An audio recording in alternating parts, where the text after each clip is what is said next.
Inside Boxing's Throwdown. My name is Steve Johnson. My co-host, Aurelio Martinez. All right, guys, we're going to talk about next Friday, Saturday night fights. First of all, let's talk about Friday night just briefly. You got a guy that's making some waves here. You got Diego De La Hoya. That's right. He's fighting on Friday up in New York. The fight itself doesn't make up that much, but he's fighting a guy, Salgado, I believe, I think he's got some radio 40 fights plus. He might have 41 fights, but okay, it's going to be a good fight for Diego. I didn't care for him when he first started off because he's got the name and his uncle and all that, and you say, well, he's going to do this and he's going to do that, but he turned out to be a pretty good fighter. Well, I think so, and I think part of that mess, real quick, before we get into the major ones, real quick, is I think the biggest problem and what hampered his career was, unfortunately, his cousin, Oscar De La Hoya, because when he first came out, his uncle. He's his cousin. His uncle. Yeah, but his relations, they're right. Related. Right. He ended up going with Oscar De La Hoya, and you know how Oscar don't know how to move fighters. Okay? I hate to say that, but he doesn't know. Yeah. He doesn't know. He's not a Bob Arum, okay, and he's not an Al Heyman. So he just doesn't know, and he just kind of shelves his good fighters when he should be building them up, and Diego just wasn't moving up the way he should for the talent that he has. Okay, I would agree. The number one is because you're related, you think that he's got to be baby, but no, he wants to go out there and go for the gusto. So true. That relationship went sour. Yeah. Okay, so now whoever he's with. Now he's making a move. You see what I'm saying? So he's confident with his talent and his skills, and wish him the best. Yeah, and that fight's on Showtime on Friday night. So that that Showbox on Friday night. So it should be very interesting. Yep. On Saturday we'll have the fight that I know you don't care too much for it, but I think it's going to be interesting. That Leo Santa Cruz and Abner Mares for that WBA featherweight title on Showtime. Also on Saturday. Yeah. Okay, and then earlier in the day, we will have who's fighting earlier in the day on that? I can't remember. There's somebody that's fighting. Dang. Well, anyway, let's stick to Santa Cruz and Abner Mares. I like it. Abner Mares has been doing a lot of barking. Yeah. Saying that he thought he got last time that he got robbed and that it should have been all him and he thought he did. He's gonna have a chance to back up some of that big talk. What do you think about the fight? Let's talk about this for a little bit before we get into the big Crawford fight. But that's what I was missing. I'm the one that to the point that I don't really think this is going to be a bad fight. I think it's going to be a good fight. My point, like I made a couple of weeks ago, was that I just feel that what makes this a good fight is both fighters are on the last legs of their career. Mm-hmm. Okay, they've been around a long time. They fought for a long time. They pleased the crowd a long time. They've been on TV a long time, and they're at the ends of their careers. Okay, and my point was, if you take either one of these fighters and you put them with one of the champions now or the top 5 contenders, they get slapped around pretty good. It's just age takes a toll. You don't fight like when you're in your prime. So being that they're both in the same boat, I think we're going to have a real good fight. I think we'll have a good fight because it's the matchmaking. It's all about the matchmaking. Well, I think it ends here. I don't think they can go anywhere else after this fight because who are they going to defend against? When they I agree. I don't think it goes anywhere here. And then let me back up a little bit. Because I said Abner Mares was barking that he thought that he won. No, Abner Mares had said that he thought he lost. It was Leo won by majority decision. But the first fight, yeah. But Abner, I misspoke because Abner, I remember now, Abner said that he thought he lost the fight. Okay. But that when they had the rematch, he was going to avenge it. The thing is how long it's taken. They both thought it was going to go pretty quick, but you know how it is. But anyway, it's going to come up now, but I think in the time, since the first fight now, I think Leo Santa Cruz has improved, and Abner is typical Abner. He's tough. Mm-hmm. He's hard-nosed, but I don't think he can beat Leo. But like you said, that makes for an entertaining fight. It does. So if it comes to another decision, that'll be great for the fans, and that's what we're hoping for. So let's move on to, the Jeff Horn and Terrence Crawford fight for the WBO World Welterweight title. I only have one thing I have to say about this right off the bat. The banter back and forth has been hilarious. But the one thing it's how Brian McIntyre, Terrence Crawford's trainer, has a way of getting under people's skins. Well, he got underneath Crawford's trainer's skin, and Horn's trainer actually said he's not Bo Mac, he's Big Mac. And I said, wow, man, they're going at it. They're trading barbs. So well, they need to do something because on the fighter side of the equation, yeah, Jeff Horn is making a lot of talk. He's talking about everything, and he's actually saying he's going to knock him. And he's saying he would not love nothing more than to stop this man in the first round. Yes. So he's actually doing his part and talking and getting confidence. And on the other side of the equation, Crawford himself is being pretty quiet. Well, okay? well, wait a minute. Terrence Crawford very rarely says stuff. Well, he did before this when Horn got under his thing, but he got thuggish too. He didn't know. He got thuggish and said, I'm going to F him up and things like that.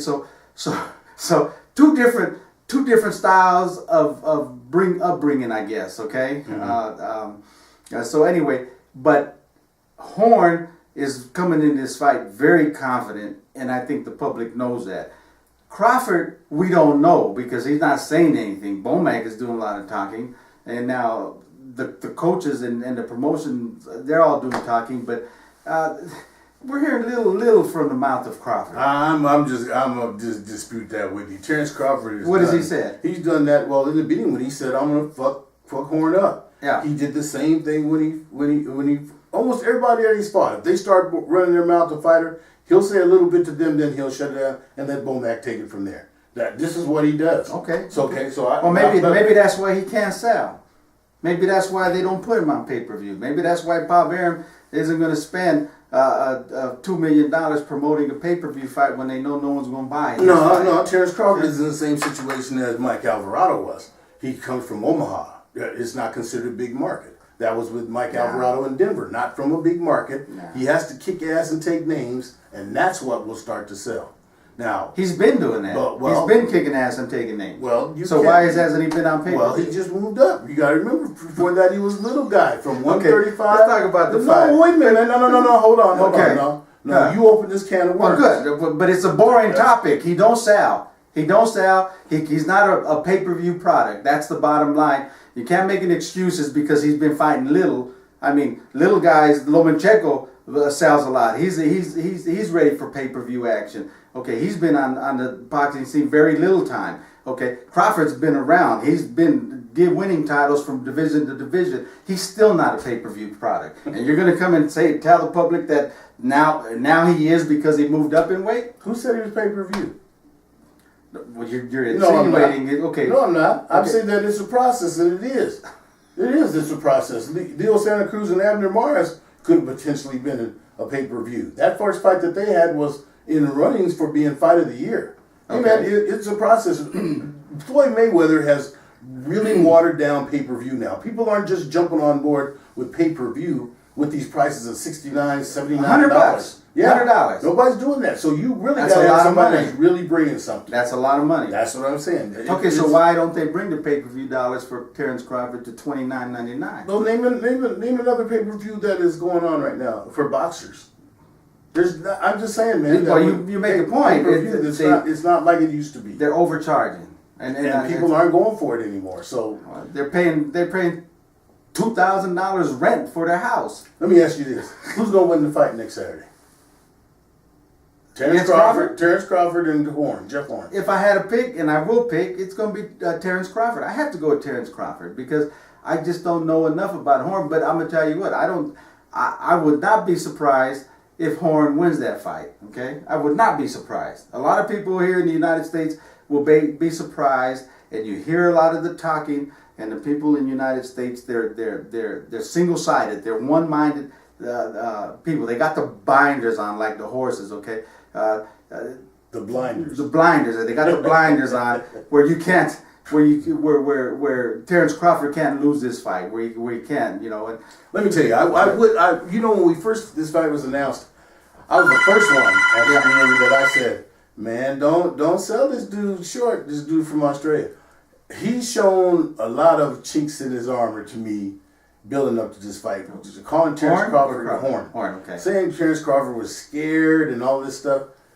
And then just last week, just last week when they got to Las Vegas, he was bitching and moaning about the gym that they were at, that it was too hot. Oh, the gym's too hot. And everybody's like, man, most boxers want to go train in the gym where it's just stifling hot. So I'm wondering what the hell's going on with this dude, man. Yeah. Hey, I'm telling you right now, man, Terrence Crawford's going to beat the brakes off this boy. And he's going to punish him because, he's been doing all this talk. And then they actually put up a little video of him, Horn, doing a little sparring. Oh, man. Really? He's slowing molasses in January. Terrence Crawford's going to beat the brakes off this boy. And it's like, hey, we'll see what happens from there. He's a big kid. He's a big boy. Yes. And that's the only chance he has is to bully him. Exactly. That's just like he bullied little Pacquiao, where he was able to push and bully him. But don't forget, there's a lot of people like me and you still thought that Pacquiao won that fight. Well, yeah. This is Terrence Crawford. Well, I'm with you. He's not going to bully Crawford. No. Okay, that's not going to happen. So, does he carry enough skills to beat Crawford? Myself, I'm saying no. No. Okay. He's going to beat the brakes off that Skill-wise, it's not going to happen. And if he can't bring the fight to Crawford with his size, where he can't corner Crawford, which I don't think anybody can. To be honest with you, this is not something just on Horn. I'm just saying I don't think anyone can. So.